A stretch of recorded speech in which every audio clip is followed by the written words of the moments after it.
वर्ग 12वा, विषय मराठी, पाठ 12वा, रंगरेषा व्यंगरेषा, स्वाध्याय.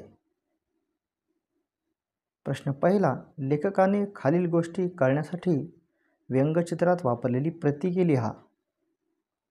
पाठातील गोष्टी आणि प्रतीके. 1. चिमुरड्या मुलीचं डोकं, प्रतीक आहे नारळ. 2. आई हे नातं, ईश्वराचा अंश. 3. भर पावसातली छत्री, बाबा. वैशिष्ट्य लिहा. 1. लेखकाच्या मते व्यंगचित्रांची वैशिष्ट्य. उत्तर: व्यंगचित्र ही निशब्द भाषा आहे.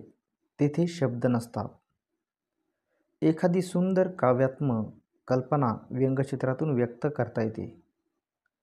व्यंगचित्रातून एखाद्या माणसाबद्दलची भावना शब्दांतूनही व्यक्त करता येणार नाही इतक्या चांगल्या पद्धतीने करता येते.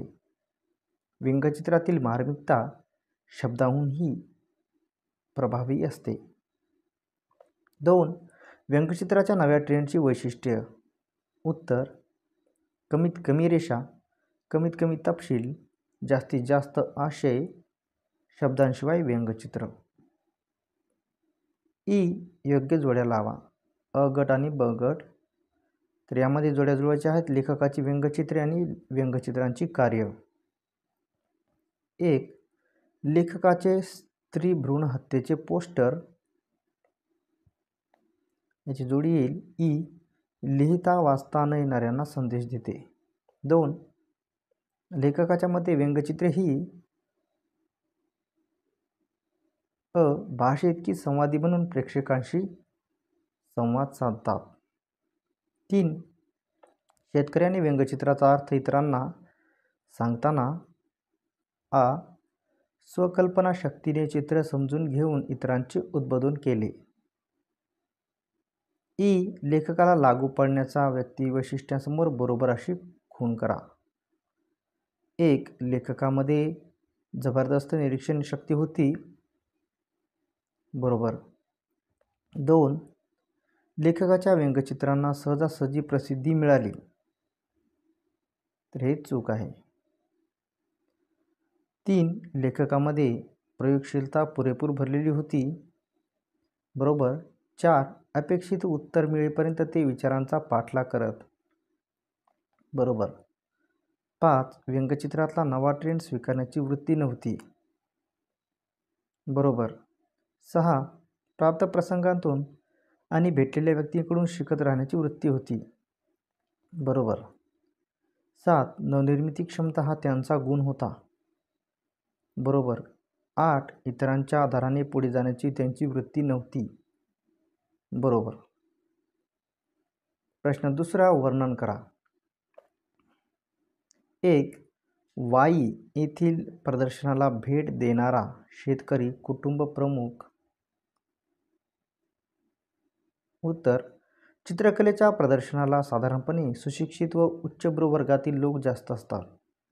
ग्रामीण भागातील लोक तर अशा प्रदर्शनाकडे सहसा फिरकत नाहीत. मात्र वाई येथे लेखकांनी भरवलेल्या स्वतःच्या व्यंगचित्रांच्या प्रदर्शनाला शेतकरी कुटुंबातील थोडी नव्हे तर चक्क 20-22 माणसे भेट देण्यासाठी आली होती. त्यांचा कुटुंब प्रमुख त्यांना हे प्रदर्शन दाखवण्यासाठी घेऊन आला होता. त्या शेतकरी कुटुंब प्रमुखाचे वय 70च्या आसपास होते. पांढऱ्या मिशा, रंग काळा भिन्न, डोक्याला खूप मोठे बांधलेले मुंडासे असा नक्षीकांत शेतकरी पण अंगावर वागवीत होता. असा हा कुटुंब प्रमुख सर्वांना व्यंगचित्र समजावून सांगत होता. तो एकेका चित्रासमोर उभा राही आणि त्याला समजलेला चित्राचा अर्थ स्वतःच्या माणसांना समजावून सांगे. मुला नातवंडापासून लहान थोर सोबत आलेले ते सर्व कुटुंबीय आपल्या प्रमुखाच्या मार्गदर्शनाखाली चित्रांचा आस्वाद घेत होती. हे दृश्यच विलक्षण व दुर्मिळ होते. लेखकांच्या मनातली चित्र काढण्यामागील कल्पना आणि त्या कुटुंब प्रमुखाला जाणवलेला अर्थ यांतली तफावत लेखक समजावून घेत होते. फार मोठे अनौपचारिक शिक्षण लेखकांना या प्रसंगातून मिळत होते. 2. स्त्रीभ्रूण हत्येबद्दलचे लेखकाने तयार केलेले पोस्टर. उत्तर: लेखक एका कार्यक्रमाला गेले होते. पाहुणे म्हणून त्यांना पुष्पगुच्छ व नारळ दिला गेला. तो नारळ टेबलावर ठेवला. लेखक त्या नारळाचे निरीक्षण करीत बसले. त्या नारळात त्यांना चिमुरड्या मुलीचे डोके भासले. त्यांना नारळावरून देवळासमोर दगडावर आपटून नारळ फोडतात हा प्रसंग आठवला. एवढ्या तपशिलाच्या आधारे त्यांनी स्त्रीभ्रूण हत्येविरुद्धचे पोस्टर तयार केले. एक पुरुषी हात, त्या हातात नारळ, नारळात मुलीचे रूप भासावे म्हणून बारीकसा कानातला डूल दाखवला. तो हात वरून खाली या दिशेने येत दगडावर नारळ फोडणार होता. तेवढ्यात एका तरुण हाताने तो पुरुषी हात अडवला. चिमुरड्या मुलींची भ्रूणाची हत्या होऊ न देण्याचा निर्धार त्या चित्रातून व्यक्त झाला. 3. लेखकांनी रेखाटलेले आईचे काव्यात्मक चित्र. उत्तर: लेखकांनी आईच्या प्रेममय हृदयाचे अत्यंत हृदय चित्र रेखाटले आहे. चित्रातल्या परिसरात वैशाखातला वणवा पेटला आहे. त्यात एक सुकलेले झाड आहे. त्या झाडावर एकही पान नाही. अत्यंत भकास वातावरण आहे. तरीही त्या झाडावर एका पक्ष्याचे घरटे बांधले आहे. त्या घरट्यात चोच वासून आकाशाकडे व्याकुळपणे बघणारी 3-4 पिल्ले आहेत. अत्यंत हृदयद्रावक असे हे दृश्य आहे. त्या चित्रात वर दूरवर ठिपक्यासारखी दिसणारी पक्षीण पाण्याच्या ढगाला चोचीत धरून जीवाच्या आकांताने उडीत घरट्याकडे नेत आहे. एवढ्या या एका कृतीतून त्या पक्षिणीची आपल्या पिल्लांना वाचवण्याची चाललेली जीवापाड धडपड प्रभावीपणे व्यक्त होते. आईची अपार माया या चित्रातून दिसून येते. प्रश्न 3. व्याकरण. खालील वाक्यातील प्रयोग ओळखा. 1. या चित्रांचे स्रोत मला सापडतात. उत्तर: कर्तरी प्रयोग. 2. हा संदेश मला पोहोचवता आला. कर्मणी प्रयोग. 3. त्याने ती 7-8 चित्र पुन्हा चित्रून दाखवली. कर्मणी प्रयोग. 4. मार्गदर्शन संपवून चहा मागवला. कर्मणी प्रयोग. खालील वाक्यांचा प्रकार ओळखून सूचनेप्रमाणे तक्ता पूर्ण करा. वाक्यप्रकारांनी बदलासाठी सूचना. 1. अशी माणसं क्वचितच सापडतात. हे वाक्य नकारार्थी करायचं आहे. उत्तर येईल: अशी माणसं बहुतेक सापडत नाहीत. 2. ती जुनी कौलारू वस्तू होती. याचं वाक्य करायचं आहे उद्गारार्थी. किती जुनी कौलारू वास्तू होती ती. 3. तुम्ही मला बोलू देणार आहात की नाही. आज्ञार्थी करा. उत्तर: तुम्ही मला बोलू द्या. समासाचे नाव व सामासिक शब्द यांच्या जोड्या जुळवून लिहा. समासाचे नाव आणि सामासिक शब्द. 1. तत्पुरुष समास. महात्मा पंचधातू. 2. अव्ययीभाव समास. प्रतिवर्षी आजन्म. 3. बहुव्रीही समास. लक्ष्मीकांत निर्धन. 4. द्वंद्व समास. स्त्री पुरुष गुणदोष. कंसात समासांची नावे दिलेली आहेत. खाली दिलेल्या सामासिक शब्दांसमोर त्यापैकी योग्य समासाचे नाव लिहा. कंसामध्ये दिलेले समासाची नाव आहेत: विभक्ती तत्पुरुष समास, कर्मधारय समास, द्विगु समास, इतरेतर द्वंद्व समास, वैकल्पिक द्वंद्व समास, समाहार द्वंद्व समास. 1. चहा पाणी. हा समास होईल समाहार द्वंद्व समास. 2. सद्गुरू, कर्मधारय समास. 3. सुईदोरा, इतरेतर द्वंद्व समास. 4. चौघडी, द्विगु समास. 5. कमी अधिक, वैकल्पिक द्वंद्व समास. 6. जलदुर्ग, विभक्ती तत्पुरुष समास. प्रश्न 4. स्वमत. एखादे व्यंगचित्र हे प्रत्यक्ष भाषेपेक्षा संवादाचे प्रभावी माध्यम असू शकते. या विधानाशी तुम्ही सहमत वा असहमत आहात ते सहकारण स्पष्ट करा. उत्तर: भाषा आणि व्यंगचित्र ही 2 भिन्न माध्यमे आहेत. त्यांचे सादरीकरण भिन्न असते आणि त्यांचे परिणामही भिन्न असतात. आपण घर हा शब्द लिहितो तेव्हा घर या शब्दाचा आकार पाहून किंवा घर या शब्दाच्या उच्चारातून जो ध्वनी निर्माण होतो तो ध्वनी ऐकून घराचा बोध होऊ शकणार नाही. फक्त मराठी भाषा समजणाऱ्यालाच घर या शब्दाचा बोध होऊ शकतो. घर शब्दाच्या आकाराशी व उच्चाराशी घर ही वस्तू जोडलेली आहे. ज्याला हा संकेत माहीत आहे आणि ज्याने तो संकेत लक्षात ठेवला आहे त्यालाच घर या शब्दाचा बोध होऊ शकतो. याउलट घराचे चित्र दाखवल्यावर ते जगातल्या कोणत्याही व्यक्तीला त्या चित्रातून व्यक्त होणाऱ्या वस्तूचा बोध होतो.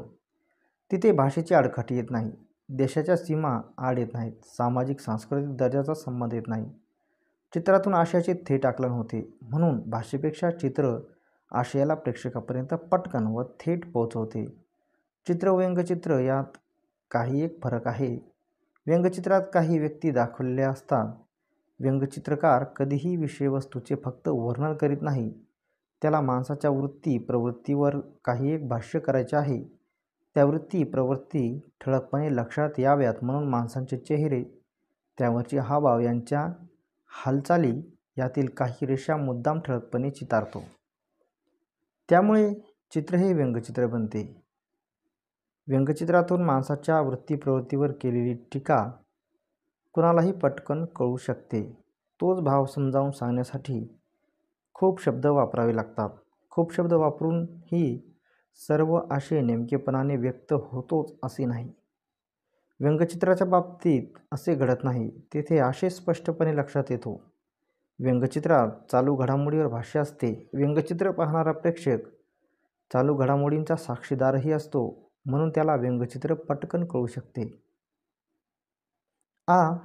वाहत्या आयुष्यामध्ये सावधगिरीनं उभं राहिलं तर व्यंगचित्राची कल्पना अगदी जवळून जाते. या विधानाचा तुम्हाला समजलेला अर्थ लिहा. उत्तर: कलावंतांविषयी, कलेविषयी सर्व समाजात विलक्षण कुतूहल असते. व्यंगचित्रकार हाही एक कलावंतच असतो. व्यंगचित्रकाराची व्यंगचित्र दररोज प्राधान्याने वर्तमानपत्रांतून लोकांसमोर येत असतात. दररोज त्याची लोकांशी गाठभेट होत असते. वर्तमानपत्र वाचणारा प्रत्येक वाचक व्यंगचित्र पाहतो. व्यंगचित्र पाहताच त्या वाचकाला त्याचे मर्म खाडकन जाणवते. ते मर्म क्षणार्धात त्याच्या मनात शिरते. चेहऱ्यावर स्मित तरळते. त्याच क्षणी तो वाचक व्यंगचित्रकाराला मनोमन दाद देतो. किती सुंदर कल्पना आहे ही! कशी सुचली असेल या व्यंगचित्रकाराला? आपल्यासारखाच हा माणूस. हातपाय, नाक, कान, डोळे हे सर्व अवयव असल्यासारखेच यांना कधी, कशी, काय सुचते हे व्यंगचित्र?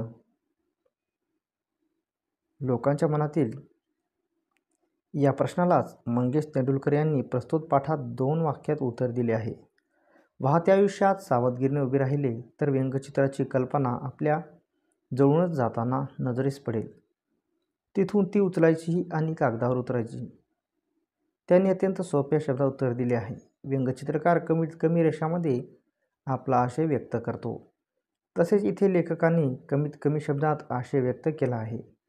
वाहत्या आयुष्यात म्हणजे दैनंदिन जीवन जगत असतानाच त्याच जीवनाचे निरीक्षण केले असता आपण जगत असलेल्या प्रसंगातच व्यंगचित्राची कल्पना सापडते. या कल्पनेसाठी रानावनात जाऊन वेगळी तपश्चर्या करावी लागत नाही. मग काय करावे लागते? तर आपल्या जगण्याचेच तटस्थपणे त्रयस्थासारखे निरीक्षण करावे लागते. लेखकांनी यासाठीच सावधगिरीने हा शब्द वापरला आहे. सावधगिरीने याचा अर्थ समजून घ्यायला हवा. आपण आपल्या दैनंदिन जीवनात साधारणपणे आपल्या अनुभवांकडे दुर्लक्ष करतो किंवा त्यात पूर्णपणे बुडून जातो. त्यामुळे आपल्या अनुभवाचे मर्म आपल्या ध्यानात येत नाही. म्हणून काही क्षण तरी आपल्या अनुभवांकडे रेंगाळून पाहिले पाहिजे. जो विचार आपल्याला उत्कटपणे सांगावासा वाटतो त्याला साजेसा प्रसंग आपल्याला दिसतो, असे लेखकांना सुचवायचे आहे. एकदा कल्पना सुचली की चित्र काढणे सोपे असते. खरे सर्वच कलांच्या बाबतीत हे पूर्णपणे खरे आहे. लेखकांनी खूप गूढ अशा प्रश्नाला साध्या सोप्या शब्दात उत्तर दिले आहे. लेखकांनी व्यंगचित्रातून वडिलांना वाहिलेली श्रद्धांजली तुमच्या शब्दात लिहा. उत्तर: लेखक मंगेश तेंडुलकर हे अत्यंत मनस्वी वृत्तीचे होते. ते जे काही करायला घेत त्यावर ते उत्कटपणे प्रेम करीत. ते अत्यंत करारी होते. ते ऐहिक सुख समृद्धीच्या मागे धावले नाहीत, कोणासमोर हात पसरले नाहीत. या सगळ्या गुणांची देणगी लेखकांना मिळाली. आयुष्यात अनेक संकटे आली, वावटळी आल्या, पण त्यांना तोंड देऊन लेखक भक्कमपणे स्वतःच्या पायावर उभे राहिले. हे ते करू शकले कारण त्यांना वडिलांकडून मिळालेला नैतिक वारसा त्या बळावर आयुष्यात तग धरून राहिले, कोलमडले नाहीत. आपल्याला मिळालेल्या या वारशाबद्दल स्वतःच्या मनात लेखकांना अपार कृतज्ञता वाटत होती. ही कृतज्ञता व्यक्त करण्यासाठी त्यांनी स्वतःच्या वडिलांना व्यंगचित्रमधून खूप मनापासून श्रद्धांजली वाहिली. ही श्रद्धांजली वाहण्यासाठी त्यांनी 2 चित्रे काढली. एका चित्रात लेखकाचे बालरूप आहे. बालरूपातले लेखक भर पावसात उभे आहेत. त्यांच्या डोक्यावर बाबा ही 2 अक्षरे आहेत. बाबा या शब्दाच्या दोन्ही बाजूंनी पाऊस पडत आहे. खाली इवलासा मुलगा पूर्णपणे सुरक्षित आहे. बाबा शब्दांनी म्हणजे बाबांनी त्यांचे रक्षण केले. दुसऱ्या चित्रात लेखक सरत्या वयातले, वयाच्या 75व्या वर्षातले उभे आहेत. भर पावसात उभे आहेत. डोक्यावर बाबा हा शब्द नाही, तरीही पाऊस लेखकांना न भिजवता त्यांच्या बाजूने पडत आहे. ते आता 75व्या वर्षीही सुरक्षित आहेत. बाबाकडून मिळालेला नैतिक वारसा त्यांच्या मृत्यूनंतर लेखकांना खूप मोठा आधार, आश्रय देता आला आहे. वडिलांबद्दलची ही कृतज्ञता लेखक या व्यंगचित्रातून व्यक्त करू पाहतात. स्वतःच्या पित्याला इतकी उत्कट श्रद्धांजली क्वचितच कोणीतरी वाहिली असेल. प्रश्न 5वा, अभिव्यक्ती. स्त्रीभ्रूण हत्या एक अपराध याविषयी तुमचे विचार स्पष्ट करा.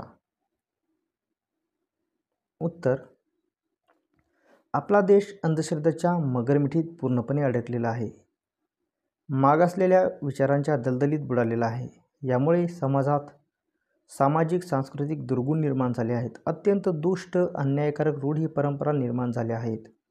या रूढींच्या बरोबरीने समाजाच्या मनात घातक व अन्यायकारक विचार रुजत चालले आहे. त्यापैकी एक आहे स्त्री पुरुष समानता. समाज मनात स्त्री ही कनिष्ठ व पुरुष हा श्रेष्ठ अशी धारणा निर्माण झाली आहे. मुलगा हा कुलदीपक व मुलगी परक्याची धनसंपदा अशी समजूत. मुलगी घरात जन्मणे हे अशुभ. आपल्या हातून पाप घडले असेल तरच आपल्या पोटी मुलगी जन्माला येते. यामुळे घरात मुलगा जन्माला यावा यासाठी लोक धडपड करतात, उपासतापास करतात. लोक मुलगी होणार असेल तर तिला जन्म होण्याच्या आधीच मारतात. हे सर्रास होत होते. अनेक डॉक्टर यात सामील होते. याविरुद्ध आता कडक कायदे झालेले आहेत. तरीही अधूनमधून हे कृत्य घडताना दिसते. खरे तर मुलगी जन्मण्याच्या आधीच तिला मारणे हा खूनच होय. हा एका व्यक्तीचा खून या अर्थाने ही भीषणच घटना आहे. पण हे व्यक्तीच्या मृत्यूपुरते थांबत नाही. यामुळे संपूर्ण मानवजातच धोक्यात येऊ शकते. लोकसंख्येत पुरुषांचे प्रमाण जास्त आणि स्त्रियांचे प्रमाण कमी या वास्तवामुळे फार मोठे सामाजिक प्रश्न निर्माण होणार आहेत. या प्रश्नांच्या आगीत संपूर्ण समाज होरपळून जाण्याची शक्यता आहे. या वस्तुस्थितीकडे जरा नीट पाहिले तिच्यातली विपरीतता स्पष्ट होईल. स्त्रियांची संख्या समाजात सामान्यतः निम्मी असते. आपला अर्धा समाज अन्यायग्रस्त राहिला तर त्याची प्रगती होणार तरी कशी? स्त्रीभ्रूण हत्येच्या समस्येवर डॉक्टर तुम्हीसुद्धा या नावाचे नाटक येऊन गेले आहे. समाजाचा एक भाग या समस्येची भीषणता ओळखून आहे. पण ज्याला कळलेच नाही असा समाजाचा जो भाग आहे तो खूप मोठा आहे. समाजगट कितीही मोठा असला तरी सुज्ञ लोकांनी याविरुद्ध लढले पाहिजे. स्त्रीभ्रूण हत्या हा खूनच होय आणि अशी कृत्ये करणारी माणसे खुनी होत असेच समाजाने मानले पाहिजे. तरच या भीषण रूढीला आळा बसेल. आईचं नातं सगळ्या जगातलं एकमेव खरं आणि सुंदर नातं आहे. या वाक्यातील आशय सौंदर्य उलगडून दाखवा. उत्तर: रवींद्रनाथांची एक कथा आहे. एका आईचे आपल्या मुलावर अतोनात प्रेम होते. तिने त्याला कष्टपूर्वक वाढवले. एकदा त्याला देवाचा साक्षात्कार झाला. देवाने त्याला वर दिला, बाळा काय हवे ते माग. त्याने देवाकडे अमरत्व मागितले. देवाने ही मागणी मान्य केली, पण त्याने एक अट घातली, मला तू तुझ्या आईचे हृदय आणून दे. बाळाला खात्री होती की आई आपल्याला तिचे हृदय देणारच. तिचे त्याच्यावर अपार प्रेम होते. मुलाने आईकडे येऊन हृदयाची मागणी केली. आईचे हृदय घेतले. आई मरून पडली. मुलगा धावत धावत देवाकडे निघाला. वाटेत त्याला ठेच लागली. त्याच्या हातातले हृदय जमिनीवर पडले. मुलगा हृदय उचलायला धावला. तेवढ्या त्याच्या कानावर शब्द आले, बाळा तुला काही लागलं नाही ना? ही कथा काल्पनिक आहे, यात शंका नाही. पण या कथेतून आईचे अपार ममत्व, त्यातील उदात्तता, त्यातील शुद्धता, मुलाबापाची ओढ हे सारे विलक्षण नजाकतीने व्यक्त झाले आहे. आई आपल्या बाळाला 9 महिने आपल्या कुशीत सांभाळते. तो निव्वळ गोळा असतो तेव्हा ती स्वतःचे रक्त देऊन त्याचे पालनपोषण करते. खरे तर आपल्याला जसे हातपाय इत्यादी आपले अवयव असतात, तसाच कोणताही बाळ त्याच्या आईला स्वतःच्या देहाचाच भाग वाटत असतो. त्यामुळे तिच्या आयुष्यातली सगळी शुद्धता, सगळे पावित्र्य त्या नात्यात एकवटलेले असते. बाळाची भूक प्रथम आईला लागते. बाळाला जरा कुठे काही लागले तर त्याची कळ आईच्या हृदयात प्रथम उमटते. नीट बारकाईने निरीक्षण केले तर लक्षात येईल की बाळाच्या वाटचालीकडे, त्याच्या शिक्षणाकडे, त्याच्या प्रकृतीकडे आईचे पूर्ण लक्ष असते. त्याच्या विकासाबाबत ती अत्यंतिक संवेदनशील असते. आईचे प्रेम शुद्ध, पवित्र असते. याचे कारण ती आपल्या बाळासाठी जे काही करते त्या बदल्यात बाळाकडून कोणतीही अपेक्षा ठेवत नाही.